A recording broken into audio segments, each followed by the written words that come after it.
Hola amigos, soy el Padre Santiago Martín, ya me conocen, llevo muchos años disfrutando de estar con ustedes en esta cadena EWTN y una vez más tengo la oportunidad, la gran suerte de poder asomarme a su casa para hablarles de Dios.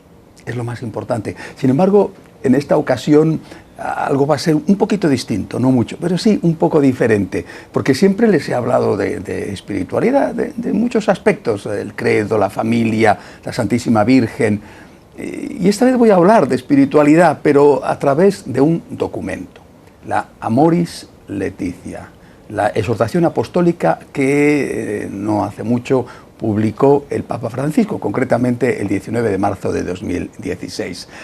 Hay que reconocer que es el texto más debatido y que desde luego ha tenido un debate previo intensísimo. Muchos dicen que no se había visto una cosa igual, sobre todo la atención de los medios de comunicación del Concilio Vaticano II, teniendo en cuenta además de que en aquella época, en los años 60, los medios de comunicación no estaban tan desarrollados como ahora. Por ejemplo, no existía Internet. Así que esta vez voy a hablar de espiritualidad, pero voy a ceñirme a un documento, repito, a un documento que está siendo intensamente debatido y que es realmente muy importante. Esto va a ser una novedad, eso me va a obligar a leer, porque claro, hay muchas citas, no solamente del documento, sino opiniones de unos y de otros, y lo mejor cuando uno lee una cita es tenerla ahí presente, porque de lo contrario uno puede decir cosas que no son exactamente las que ha dicho o bien el Papa en su documento o bien el autor al cual citaré. Aparte de que el tema es distinto y de que voy a leer, bueno, yo creo que tienen ustedes también que perdonarme el hecho de que a lo mejor no soy capaz de mantenerme como otras veces y que alguno puede estar diciendo, bueno, el Padre Santiago parece que está más atascado. Bueno, miren, tengan en cuenta que esto de tener que leer para mí es una auténtica novedad. Vamos a comenzar ya. Y lo primero que quiero hacer es presentar qué es una exhortación apostólica. ¿Qué es una exhortación apostólica? ¿Qué tipo de documento es? Se trata de un documento que reclama absoluta fe, como si fuera un dogma. Está implicada la infalibilidad pontificia. ¿Qué grado de adhesión tenemos que dar a una exhortación apostólica? Creo que esto es lo primero que tenemos que tener en cuenta antes de entrar ya a ver qué es lo que dice la Amoris Laetitia.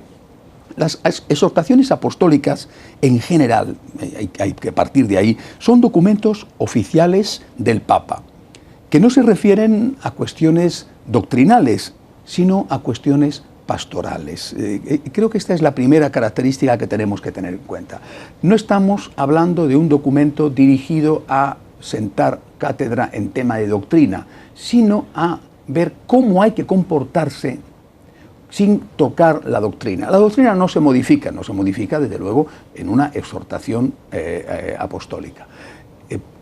Pero sí se puede modificar el tipo de pastoral que se desprende de esa doctrina.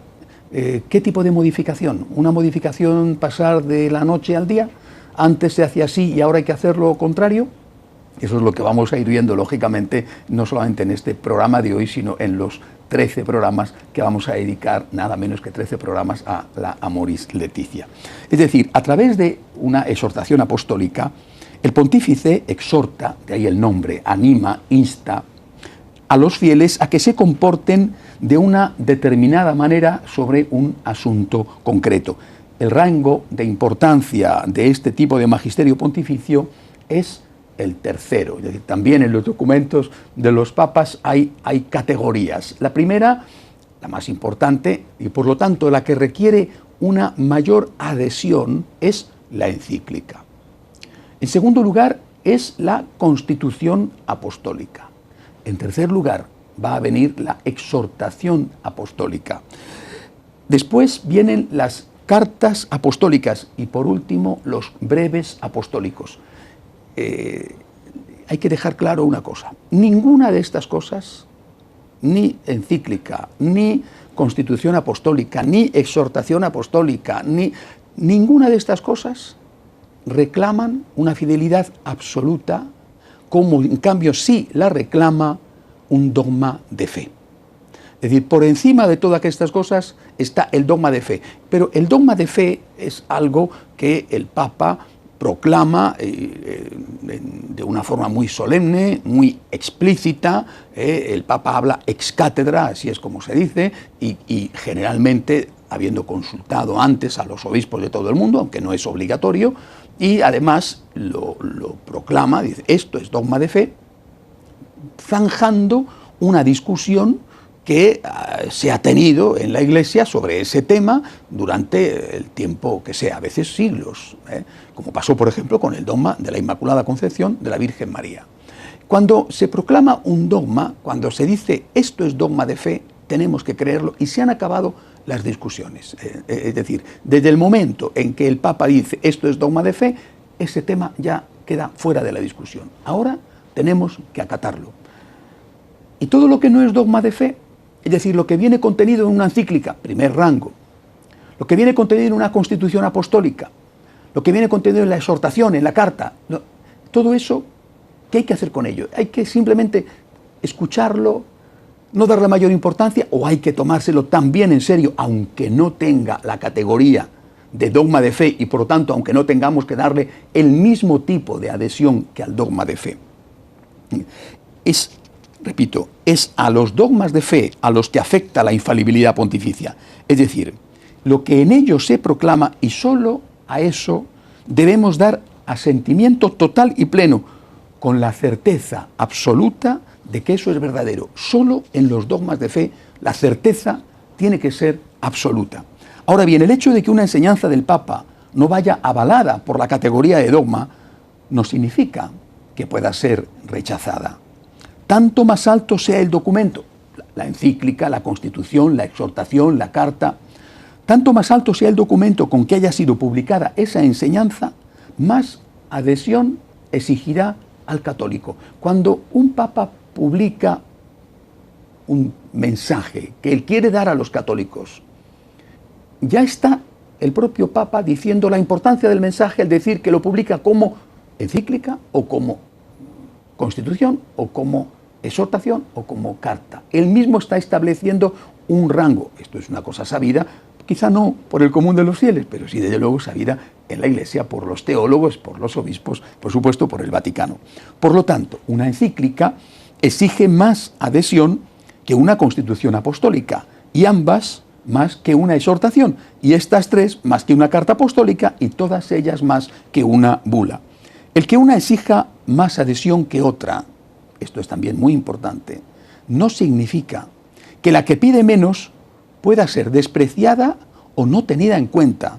Todas ellas expresan magisterio pontificio, pero lo expresan con un distinto rango, es decir, se prestan de una manera diferente a la discusión. Sigue abierta, de alguna manera, la discusión dentro de la Iglesia. El Papa no ha zanjado absolutamente el problema como lo hubiera zanjado si hubiera proclamado un dogma de fe.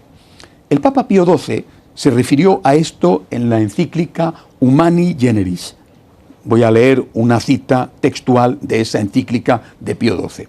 No puede afirmarse que las enseñanzas de las encíclicas no exijan de por sí nuestro asentimiento, pretextando que los romanos pontífices no ejercen en ellas la suprema majestad de su magisterio.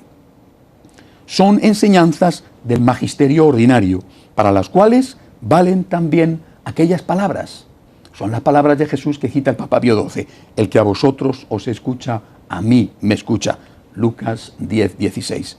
Y la mayor parte de las veces lo que se propone e inculca en las encíclicas pertenece ya, por otras razones, al patrimonio de la doctrina católica. Y si los sumos pontífices en sus constituciones de propósito pronuncian una sentencia en materia hasta ese momento disputada, es evidente que, según la intención y voluntad de los mismos pontífices, esa cuestión ya no se puede tener como de libre discusión entre los teólogos. Hay que fijarse que en la Humani Generis el Papa Pío XII cita explícitamente solo a las dos primeras categorías de los documentos pontificios. Encíclica y Constitución Apostólica. No cita la exhortación apostólica y dice, vuelvo a leer esta última frase, dice: los sumos pontífices en sus constituciones de propósito pronuncian una sentencia en materia hasta aquí disputada. Es evidente que según la intención y voluntad de los mismos pontífices, esa cuestión ya no se puede tener como de libre discusión entre los teólogos. En lo que aparece en la encíclica y en lo que aparece en la Constitución, Pío XII no dice que esto, es decir, que se acabe la libre discusión en lo que aparece en los otros documentos de menor grado, empezando por la exhortación apostólica. Hay que notar, por lo tanto, que el Santo Padre hablaba ya entonces de los dos grados más altos de pronunciamiento oficial del pontífice, además de la declaración dogmática, la encíclica y la Constitución apostólica. Para él, lo que en estos dos grados se contenía debía de ser asumido casi como si fuera un dogma de fe, no igual. Seguía abierta la discusión, pero no era una discusión abierta del mismo modo, y debía, por tanto, de dejar de ser discutido de esa forma entre los teólogos que tenían que aceptar la enseñanza papal como definitiva en esa materia. Por lo tanto, podemos decir, primera conclusión, que una enseñanza es de fe cuando se encuentra en los tres primeros niveles de magisterio: la proclamación solemne de un dogma, la encíclica o la Constitución apostólica, y cuando, aunque esa enseñanza haya aparecido en otro nivel, el Papa esté expresamente ejerciendo un juicio definitivo en materia de fe o de moral sobre un tema que estaba siendo debatido. Esta afirmación que reclama la fe tiene que ser, para reclamar la fe, expresamente declarada por el Papa. Es decir, el Papa podría, en un documento de menor grado, reclamar la fe, pero tiene que decirlo expresamente. Si el Papa no dice expresamente esto tiene que ser creído y es un documento de menor grado, exhortación, carta, entonces eso sigue siendo un documento que expresa una opinión que tiene que ser muy respetada y muy atendida, porque es una opinión magisterial, pero que puede seguir siendo discutida. Entender esto es fundamental para poder acercarnos al Amoris Laetitia tal y como tenemos que acercarnos a ella. No es un dogma de fe. No expresa una sentencia definitiva sobre un asunto de fe, porque así no, el Papa lo tendría que haber dicho así. Aparte de que las exhortaciones, como he dicho antes al principio, las exhortaciones tienen un carácter pastoral y no un carácter dogmático. ¿Qué grado de aceptación hay que tener con el resto de las enseñanzas de los papas o de los obispos en comunión con ellos? Lo dice el Código de Derecho Canónico en el canon número 752. Se ha de prestar, dice ese canon, un asentimiento religioso del entendimiento y de la voluntad, sin que llegue a ser de fe, a la doctrina que el Sumo Pontífice o el Colegio de los Obispos, en el ejercicio de su magisterio auténtico, enseñan acerca de la fe y de las costumbres, aunque no sea su intención proclamarlo con un acto decisorio. Por tanto, los fieles cuiden de evitar todo lo que no sea congruente con la misma. Por lo tanto, una enseñanza expuesta en una exhortación apostólica, pues de eso es de lo que estamos hablando al comentar la Amoris Laetitia, debe ser aceptada por los fieles, en primer lugar, pero no con el mismo grado de aceptación, es decir, se puede mantener la discusión que si hubiese sido proclamada con el rango de dogma de fe o si hubiese sido expuesta en una encíclica o en una Constitución apostólica. Además, para que sea considerada como una enseñanza de fe, tiene que haber sido declarada explícitamente como tal por el Papa y tiene que constar por parte del pontífice el deseo de que se termine el debate previo que sobre ese tema se había producido y que le ha llevado a él a pronunciarse para zanjar la cuestión. Cuando esto no es así, la enseñanza del Papa entra dentro de lo que se llama el magisterio ordinario, que es muy importante, pero que no tiene la extraordinaria importancia que tiene, por ejemplo, un dogma de fe, o si el Papa hubiera dicho esto es de fe, aunque no sea un dogma, y tiene que acabarse la discusión sobre ello. Debe ser aceptado por los fieles, pero el debate puede continuar. Otra cuestión que se plantea es la capacidad que tiene un Papa, cualquier Papa, para decidir qué es de fe o qué debe de ser practicado como ético o rechazado como pecaminoso. El Papa no tiene que someterse a nada ni a nadie. Esta es una pregunta que, quizá ligado a la discusión sobre los dos sínodos que han precedido al Amoris Laetitia y la propia exhortación apostólica, muchos se han hecho. El Papa está por encima de todo, cualquier Papa, esto realmente ya lo dijo y lo zanjó Benedicto XVI. No hay nada ni nadie por encima del Papa. El Código de Derecho Canónico, en su artículo número 331, dice que el Papa tiene la potestad suprema de la Iglesia, pero esta potestad no es, lógicamente, una potestad caprichosa. No se quiere decir que sea, por lo tanto, un poder absoluto. El Papa no puede decir mañana, ningún Papa, no estoy hablando del Papa Francisco, que jamás se le pasaría ni por la cabeza. Quiere a la Virgen enormemente y admiro, una de las cosas que más admiro de él es su amor a la Santísima Virgen. La otra cosa que admiro es su amor a los pobres. El Papa no podría, ni este ni ninguno, decir mañana, la Virgen María no es virgen. No podría decir mañana, no hay presencia real de Cristo en la Eucaristía. No podría, porque el Papa no es un monarca absoluto, no es el dueño del mensaje. El romano pontífice está subordinado a la palabra de Dios, a la fe católica, y es garante de la obediencia de la Iglesia a ellas. Es, en ese sentido, servus servorum Dei, siervo de los siervos de Dios. El ejercicio de su autoridad debe responder a la fidelidad a la doctrina recibida por la Iglesia, que es el depósito de la fe. Esta potestad es suprema, porque contiene una ausencia de subordinación respecto de cualquier otra instancia eclesiástica o civil, pero no porque sea de una independencia absoluta. Por eso el Papa no puede cambiar el depósito de la fe. Un ejemplo de esto lo dio San Juan Pablo II en 1994 al confirmar solemnemente que las mujeres no pueden acceder al sacerdocio. No dijo que no permitiría la ordenación de las mujeres, sino que no tenía poder para hacerlo. Se refirió a la tradición unánime de la Iglesia, que siempre ha considerado esa doctrina como recibida de Cristo y por tanto irreformable. El propio Concilio Vaticano II se refirió a esto al afirmar que el Espíritu Santo no fue prometido a los sucesores de Pedro para que por revelación suya manifestaran una nueva doctrina, sino para que con su asistencia santamente custodiaran y expusieran fielmente la revelación transmitida por los apóstoles. Si esto es así, si un Papa tiene como primera misión transmitir fiel e íntegramente el depósito de la fe revelado, ¿podría un pontífice enseñar algo distinto de lo que han enseñado sus predecesores en materias que no hayan sido explícitamente declaradas dogma de fe? O al menos en materias que no hayan sido incluidas en una encíclica o constitución apostólica y no hayan sido expuestas de forma explícita para zanjar cuestiones discutidas, como se ha dicho que es necesario para asumir algo como definitivo. O dicho de otra forma, ¿puede contradecir un papa al papa anterior? ¿Puede enseñar una doctrina opuesta a la doctrina que han enseñado sus predecesores hasta ese momento?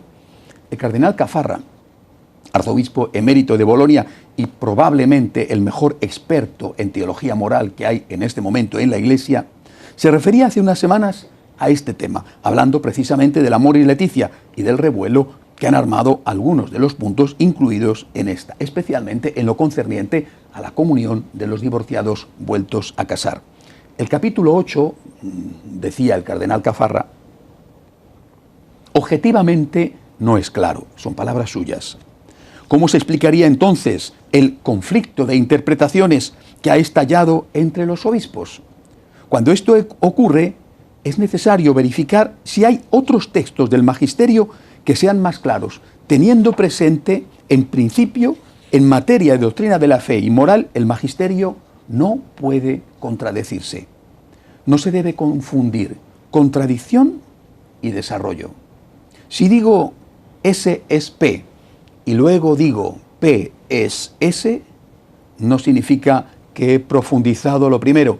Lo que he hecho ha sido contradecirlo. Quien vive en un estado de vida que objetivamente contradice el sacramento de la Eucaristía, no puede acceder a ella. Repito, son palabras del cardenal Alcafarra. Como enseña el magisterio precedente, pueden acceder en cambio quienes, no pudiendo satisfacer la obligación de la separación, por ejemplo, a causa de la educación de los hijos nacidos de la nueva relación, viven en continencia. El Papa toca este punto en una nota, la número 351. Ahora bien, si el Papa hubiera querido cambiar el magisterio precedente, que es clarísimo, habría tenido el deber, y el deber grave, de decirlo clara y expresamente. No se puede cambiar la disciplina secular de la Iglesia con una nota y además de una interpretación incierta. Sigue diciendo el cardenal Alcafarra, estoy aplicando un principio interpretativo que siempre se ha admitido en teología. El magisterio incierto se interpreta en continuidad con el magisterio precedente. Creo que esta es una importante clave de interpretación de la Amoris Laetitia. Eso significa, por lo tanto, que si todo documento pontificio debe leerse y aplicarse con una hermenéutica de continuidad y no de ruptura con los documentos anteriores, como pedía Benedicto XVI que hiciéramos al leer, al aplicar el Concilio Vaticano II, el mismo criterio interpretativo, el criterio de la continuidad con las enseñanzas anteriores de la Iglesia, es el que hay que emplear en la Amoris Laetitia. De lo contrario, decía el cardenal Alcafarra, de lo contrario, lo que tenía que haber hecho el Papa es haber dicho explícitamente que se rompía con esa continuidad, cosa que la Amoris Laetitia en ningún momento dice, al contrario. Otro cardenal, quizá el mejor experto en derecho canónico que hay hoy en la Iglesia, el cardenal Burke, patrono de la Orden de Malta, ha intervenido también sobre el tema para clarificar las cosas. Para él, el Papa Francisco ha clarificado desde el inicio que la exhortación apostólica posinodal no es un acto de magisterio. Es una opinión, por supuesto, del cardenal Burke. Hace referencia a estas palabras, el cardenal, del punto 3 de esa exhortación. Recordando que el tiempo es superior al espacio, esto es de la Amoris Laetitia, quiero reafirmar que no todas las discusiones doctrinales, morales o pastorales deben ser resueltas con intervenciones magisteriales. Naturalmente, en la Iglesia es necesaria una unidad de doctrina y de praxis, pero ello no impide que subsistan diversas maneras de interpretar algunos aspectos de la doctrina o algunas consecuencias que se derivan de ella. El purpurado continúa desarrollando su argumento, palabras de nuevo del cardenal Burke. La tipología misma del documento confirma esto mismo.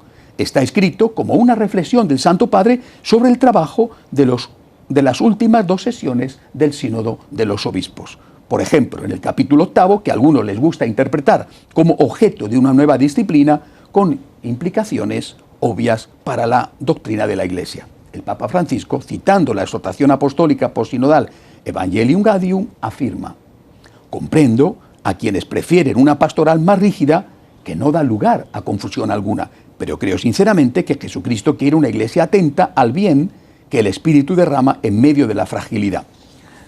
En otras palabras, dice el cardenal Burke, citando esta frase de la Amoris Laetitia, el Santo Padre está proponiendo aquello que él personalmente piensa que es la voluntad de Cristo para su Iglesia, pero no intenta imponer su punto de vista ni condenar a aquellos que insisten sobre aquella que él llama una pastoral más rígida. Por lo tanto, para concluir este primer programa, tenemos que dar absoluta obediencia a los dogmas de fe. Tenemos que considerar como casi dogmas de fe lo que aparece en las encíclicas y en las constituciones apostólicas. Y tenemos que también darle ese grado de adhesión, que no es el del dogma, pero casi cuando el pontífice, el que sea, dice que con eso quiere zanjar una discusión y que con eso está haciendo una intervención explícitamente doctrinal. En todo lo demás, el propio Papa lo reconoce en la Amoris Laetitia, la discusión sigue abierta. Creo que este es el criterio con el cual tenemos que acercarnos a esta exhortación apostólica, que siempre tiene que ser un criterio de continuidad con el magisterio precedente. Vamos a seguir hablando de ello durante unas cuantas semanas. Entonces, hasta la semana que viene, si Dios quiere.